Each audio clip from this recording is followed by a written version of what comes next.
All right, so now we are on problem 25, which is evaluate 2 to the 5th power. Okay, so 2 to the 5th power, a lot of times people will say, well, there's a 2 and a 5. 2 times 5 is 10. Okay, but that's not what 2 to the 5th power is. But 2 to the 5th power actually means 2 times 2 times 2 times 2 times 2, and that's going to be 5 times. So there's 1, 2, 3, 4, 5 twos. So 2 times 2 is 4, then 4 times 2 is 8, then 8 times 2 is 16, and 16 times 2 would cover all 5 of those 2's, which would end up being 32. So that's basically what that means. If you have a whole number with an exponent, you just basically multiply that number that many times by itself. So that's how you do number 25. All right, so now we're talking about ratios on 26, and the ratio is males to females. The most important part of this is to keep them in the same order. So 3 has to do with males. Okay, so that's always going to be the males, and the 7 is going to be the females. So it's 3 males to every 7 females. So if we flip the 7 and the 3, we're going to have to flip which one is which. So you just have to keep that in mind. All right, so if we look at this one, check all the statements that must be true based on the statement above. If none of the statements are true, check none of the above. All right, so let's look at this. For every 3 males, let's see, males up here goes with the number 3 at the company. There are 7 females. Well, that's exactly what this says up here, so this one should be checked. Okay, that's a good one. The next one, it says there are 3 males and 7 females at the company. Well, that's looks like it's a good statement, except this is a ratio of the number of males to the number of females. So the company doesn't have just 3 males and 7 females. That just means the whole company has 7 or 10 people in it, because 7 plus 3 is 10. So that one's not going to be checked. The next one, there are 7 females. Okay, the 7 actually does go with females. So we are reversing the order, but so far the numbers are correct. To every 3 males at the company. So again, 3 males. So that one is also true. All right, the next one, for every 7 females at the company. Okay, so once again, 7 females. Okay, right there.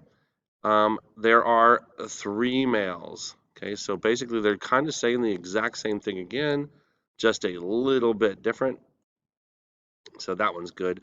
And of course, we're not going to check none of the above because we already checked 3 of them. So that one's not going to be one that we check.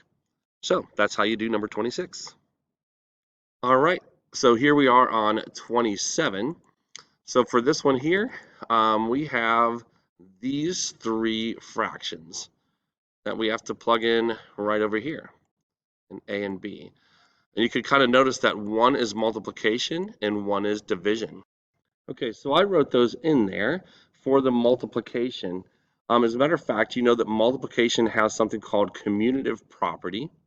Okay, so if you're multiplying by something, you can actually multiply them in either order, and you're going to end up with the same thing. So I have 8 over 9 times 2 over 5 equals 16 over 45. But of course, we could have had the 2 over 5 written in that spot and the 8 over 9 written in that spot, and we still would have gotten this answer, the 16 over 45. So it just says fill in the blanks. We just know that the biggest numbers are going to have to be here. Now, on the flip side of that, with division, you're going to have the numbers that are the larger numbers first.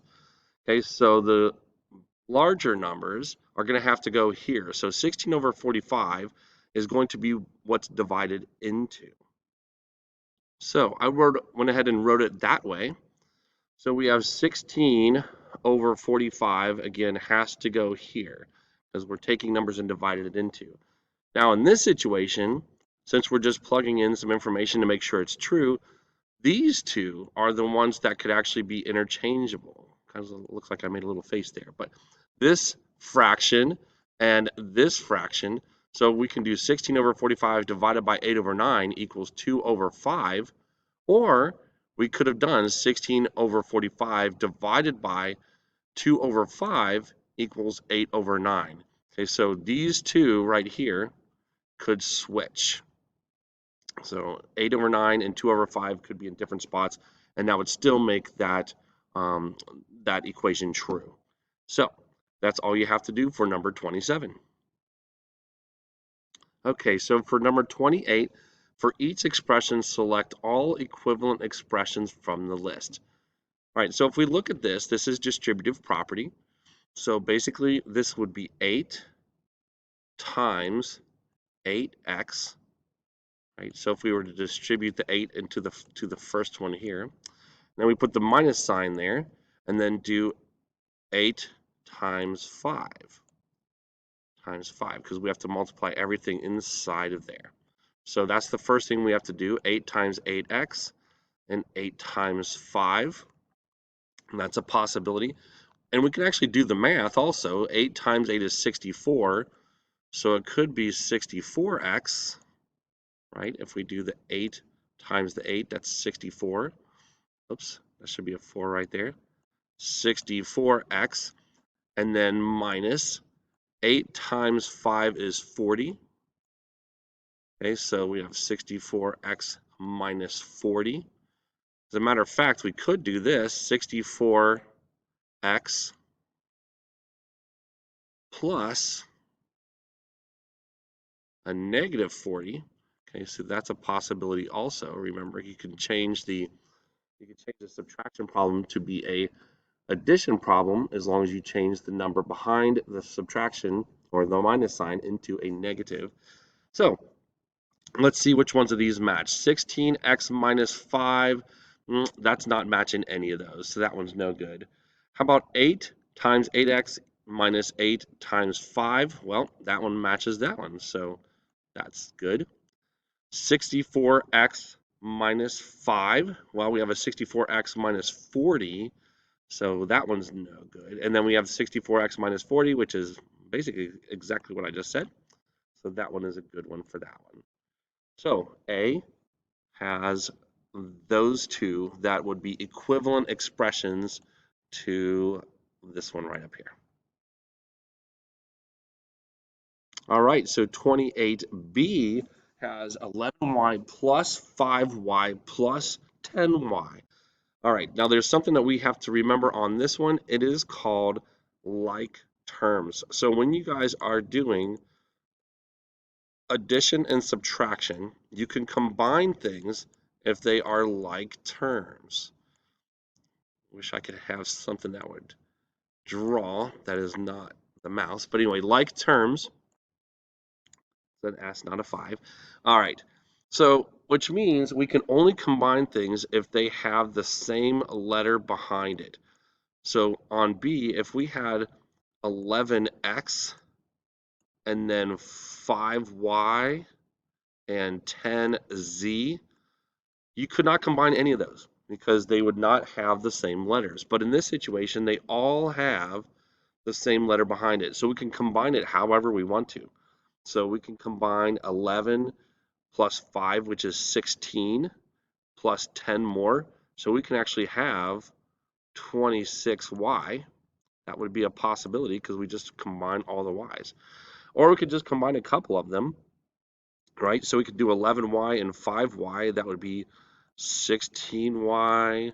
And then we would just, since we didn't quite finish it yet, the next one would be plus 10y. Okay, there's no reason why we wouldn't combine that, but this is also another possibility. Or you can combine the 5 and the 10 and have 11y plus, then we combine 5 and 10, which is obviously 15y. So these are all different possibilities, just kind of how you're going to combine them. So let's look at our possibilities. Well, the first one, 26y, well, we could just match that one up. We see for sure that's a good one. Then we have 15y minus 11y. Well, we have a 15y and an 11y, but we're not subtracting them, right? We're adding them, so that one's no good. Then we have 15y plus, or 11y plus 15y, which matches up exactly with this one. So that's good. And then we have 26 plus y. Now, when they're together like this, okay, those are kind of the ones, the number and the letter right next to each other is multiplication. So that's no good either. So 26 plus y is no good. It has to just be 26y because you're doing 26 times y. So those are the answers to 28b. Okay, 29, it's a little bit of an interesting one here. We do know how to solve this if you have 8 divided by 4 over 3. Okay, basically we already know that we just do 8 over 1. Okay, and then we basically multiply that by the reciprocal of 4 over 3 and make it 3 over 4. And then we solve it that way. So 8 times 3 is 24. And then 1 times 4 is 4. And of course, 4 goes into 24 6 times. So that would be our answer if we work it out the way we know how to. But this one, we're asked to actually look at it by using these different models. Okay, so what they want us to see, first of all, is find a model that has basically the number 8. It's divided into 8 equal parts. Well, if you look at this one, the number 1, number 2, and number 3, each one of them are divided into 8 sections. If you look up here, okay, there's 1, and then there's 2, 3, 4, 5, 6, 7, 8, and you could see that they kind of do this with the first 3. So the first 3 are good. The last one, you could automatically just eliminate that one. Okay, you can just take that one out because that doesn't have 8 parts. So you're not even starting with the right amount. The next thing you want to look at is, are they divided into sections of 3? Okay, because so that's what the denominator is. So is each part divided into 3 parts? Well, that is also the case with 1, 2, and 3. The first 3 of these are all divided into 3s, or each one section is divided into 3s. So then the last thing you need to look at is, okay, so are they grouped then in 4s? All right, so these are grouped into 1, right? 1, 1, 1, 1. So that one's no good. How about this one? This is grouped into 1, 2, and then 1, 2 again. Okay, and so that one's no good. So we're pretty much going to be on this one because it's grouped in 1, 2, 3, 4, and then the next group is 1, 2, 3, 4, and so on and so forth.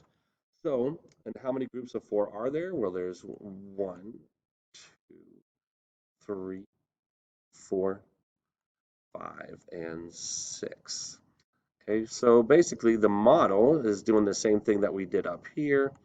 Okay, but the model is showing us how we divided them up, and you can kind of see it visually in comparison to kind of just following the formula that we have to solve when you're dividing fractions. So that's how you answer number 29.